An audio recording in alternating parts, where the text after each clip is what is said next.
Libya के एक शख्स आमिर कजाफी का हज सफर जो दुनिया के लिए मिसाल बन गया।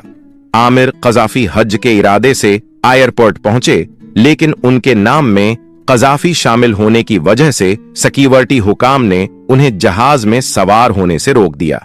तराबलुस, लीबिया से ताल्लुक रखने वाले आमिर अल मेहदी मंसूर अल कजाफी की हज पर रवानगी की कहानी ईमान को ताजा कर देने वाली है। आमिर कजाफी हज के इरादे से एयरपोर्ट पहुंचे, लेकिन उनके नाम में कजाफी शामिल होने की वजह से सिक्योरिटी हुक्काम ने उन्हें जहाज में सवार होने से रोक दिया। तमाम कार्रवाइयां मुकम्मल होने तक उनके ग्रुप के तमाम अफराद परवाज में सवार हो चुके थे और जहाज के दरवाजे बंद हो गए। आमिर को अल्लाह पर मुकम्मल यकीन था। उन्होंने कहा कि मैं इस वक्त तक एयरपोर्ट से नहीं जाऊंगा जब तक हज के लिए रवाना न हो जाऊं। फिर मौजिजा हुआ, तैयारे में खराबी पैदा हुई और वो वापस एयरपोर्ट लौट आया। अमला ने पायलट से आमिर को सवार करने की दरख्वास्त की, लेकिन पायलट ने इनकार कर दिया।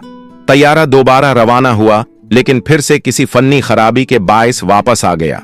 इस बार पायलट ने सबको हैरान कर देने वाला ऐलान किया, मैं कसम खाकर कहता हूं कि जहाज आमिर कजाफी के बगैर नहीं उड़ेगा।